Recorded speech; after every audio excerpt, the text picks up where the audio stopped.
Hey, Todd, why don't you tell everybody how you met God?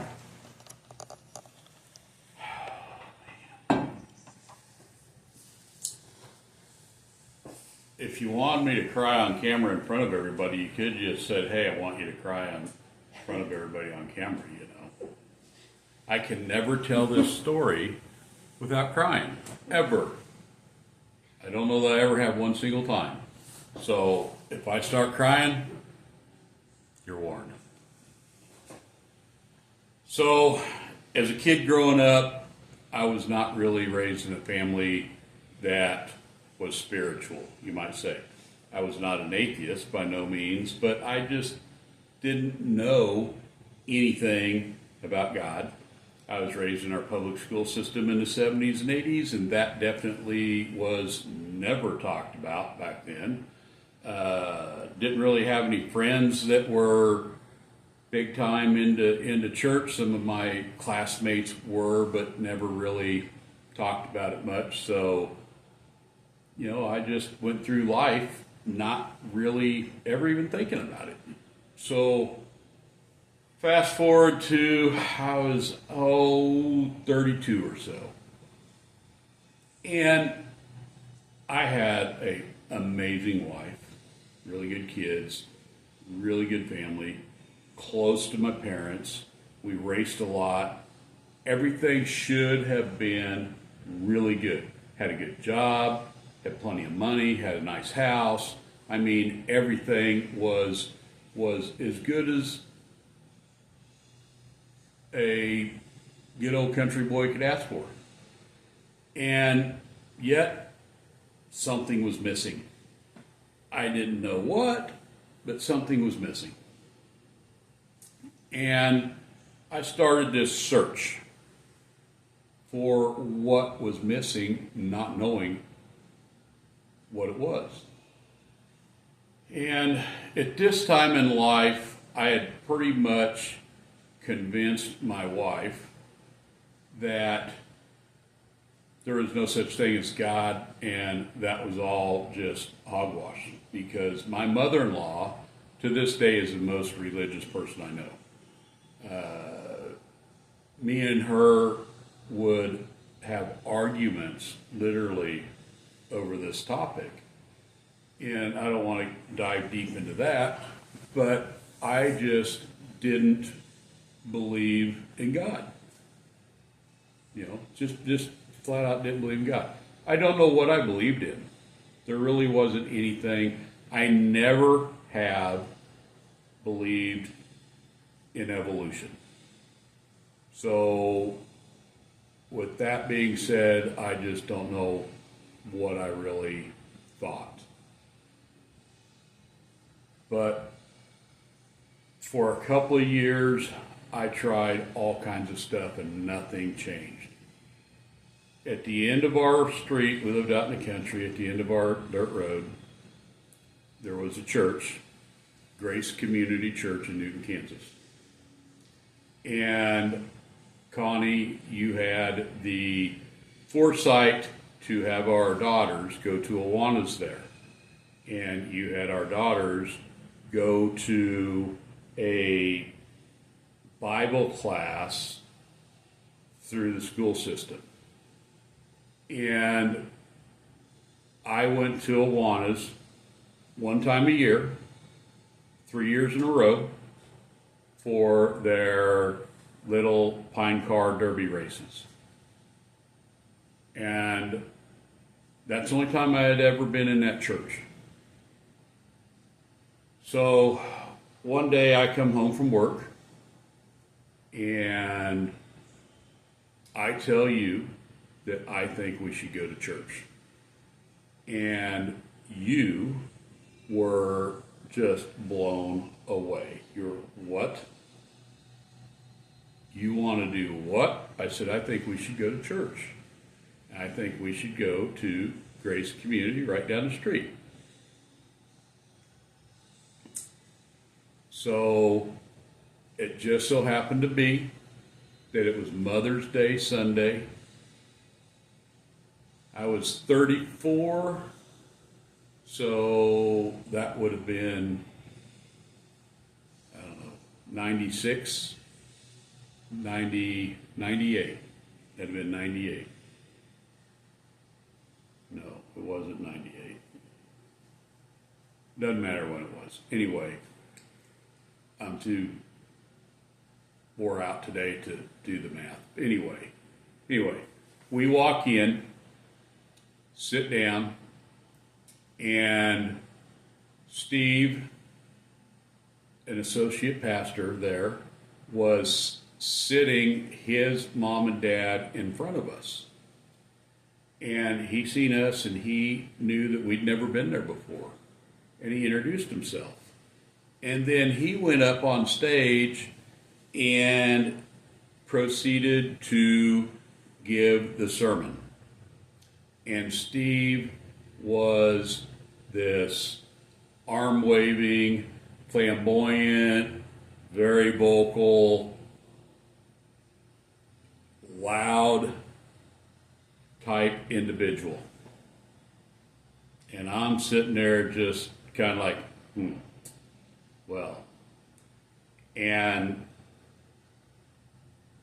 you say that most people know within 5 minutes if they're going back to a church or not.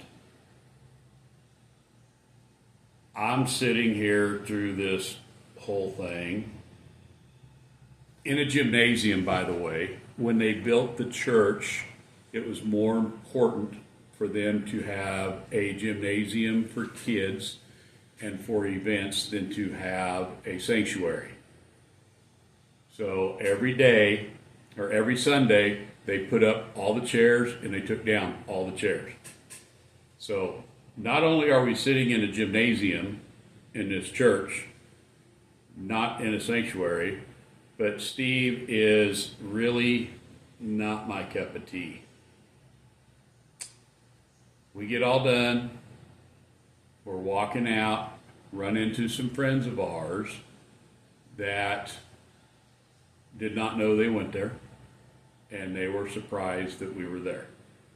Anyway, fast forward to next weekend. Okay, we're going to go give this another shot. And we go back to Grace. We had discussed going to a different church since Steve was just over the top. For me, anyway. I think you personally really liked it. But for me, it was over the top. And we go and we sit down. Steve sees us. He comes over and talks to us. He says, hey, after church is over, I have someone I want you to meet. Okay. So we sing a few songs, do a couple prayers, and this other guy,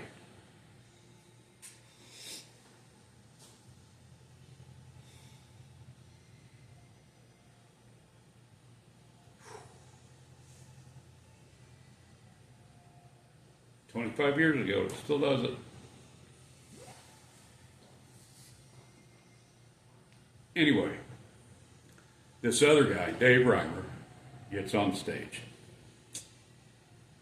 I didn't know it at the time.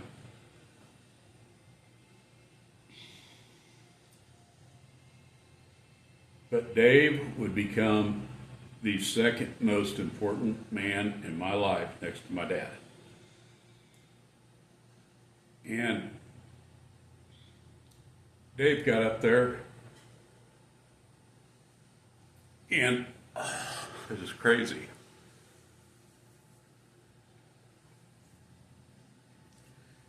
Anyway, Dave got up there, and it was like everybody in the room disappeared. And it was just he and I.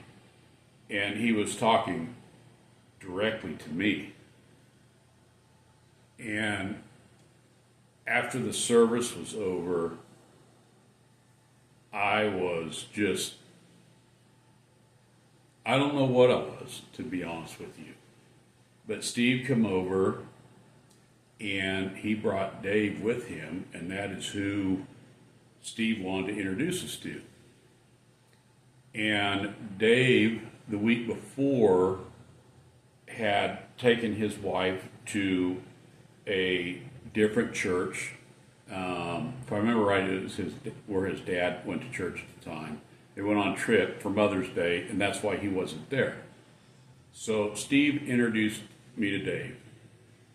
And we talked for about, 15 minutes. And Dave knew that, something about me wasn't what he normally seen in church. And I flat out told him that, I wasn't a Christian and that I am exploring this. And at that point, he told me, he says, well, anytime you have any questions, you just come on in and talk to me. And, we talk about it. So 2 or 3 weeks go by, and we're going to Grace, and every weekend, it's just as if when he starts talking, the whole place just disappears. It's like, it was just like the first time that he preached to us. And it was as if he was just talking directly to me. Well, later that week, I went into his office. I didn't work Tuesday afternoons at that time, and I just stopped in, more or less just to BS with him. And this church at that point had about 2,500 members. And Dave took it upon himself to invite you and I to a Bible study with just him and Marilyn, his wife, and you and I on Sunday nights. And that started that next Sunday. And we did that for a year and a half. And the only Sundays we missed is if one of us was not in town. So we, for a year and a half, spent every Sunday evening with a man that was the pastor of the largest church in Newton that I know, maybe next to the Catholic Church. And for him to take that time for somebody that was not a believer, to me, was amazing. And one of the things I told Dave was it wasn't his job to convince me, it was his job to teach me that it would take God himself to convince me if there was any convincing to be done. So let's fast forward about, not quite 6 months. Tuesday afternoon, I'm at home, I'm working on my race car. We lived out in the country. We did not have neighbors. The closest neighbor was over a quarter mile away. I'm in the shop. There's nobody there. I'm pulling on a bolt on the pull bar on my race car. It won't come loose. I put my feet up on the motor plate. I pull on that pull bar bolt with everything I have, and I pulled that race car off the jack stands.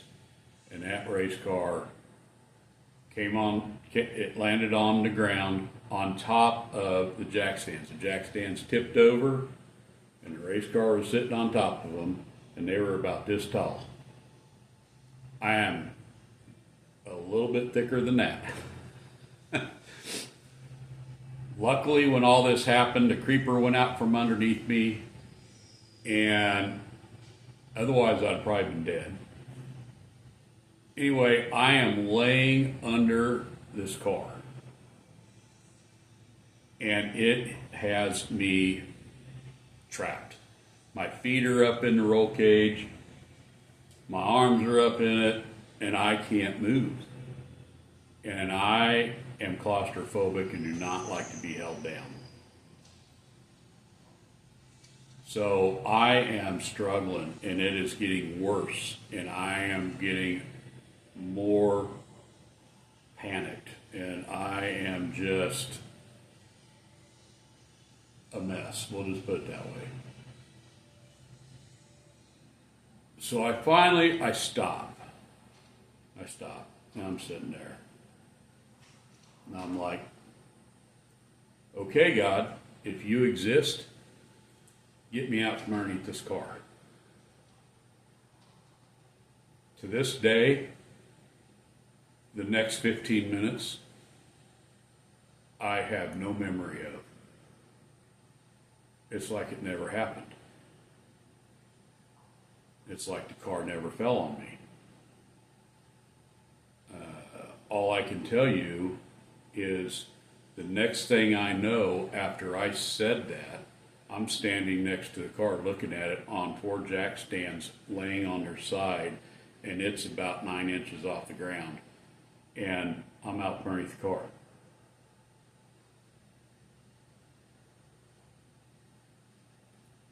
I don't know if God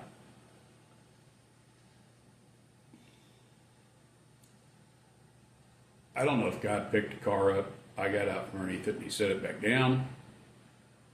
I don't know if for somehow I lost 100 pounds, got out from underneath the car and put 100 pounds back on. But I can tell you, I went from being trapped to standing next to that car.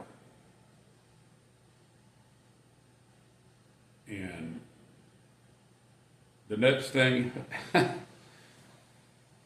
I did is I got in my truck. I drove 1.5 miles. I walked into Dave's office and I proclaimed that God existed and I was a believer. And about 8 weeks later, I was baptized. And I can tell you that I found what was missing in my life. And looking back on my life, and with some help from Dave, there are points in my life that God was there, and I just didn't know it. God brought you into my life. He put your phone number in my hand.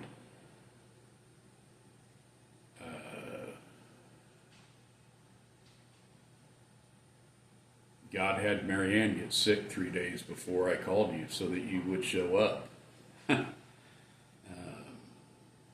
God saved my life 3 or 4 or 5 times that I look back and Dave and I would have conversations about things that happened and how I don't know how I got out of it.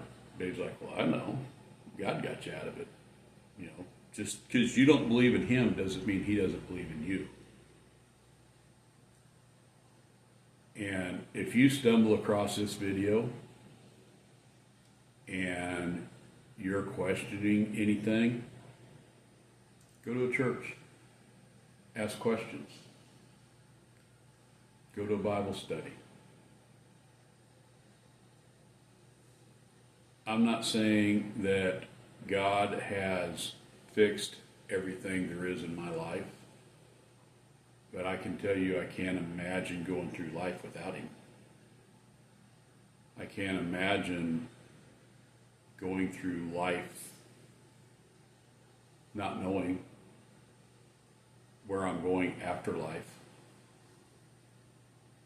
And am I a changed man since finding God? I don't know about all that. But I can tell you, when I go to church, my weeks go a lot better. When I pray, things go a lot better. When I try to do it on my own, it's usually a failure. So I don't know if this will help anyone or not. I don't know if you're watching this, if you're struggling and you're just going to scroll on to the next video and don't care. That's everybody's own personal decision. I can tell you, since the day that race car fell on me, I know where I'm going.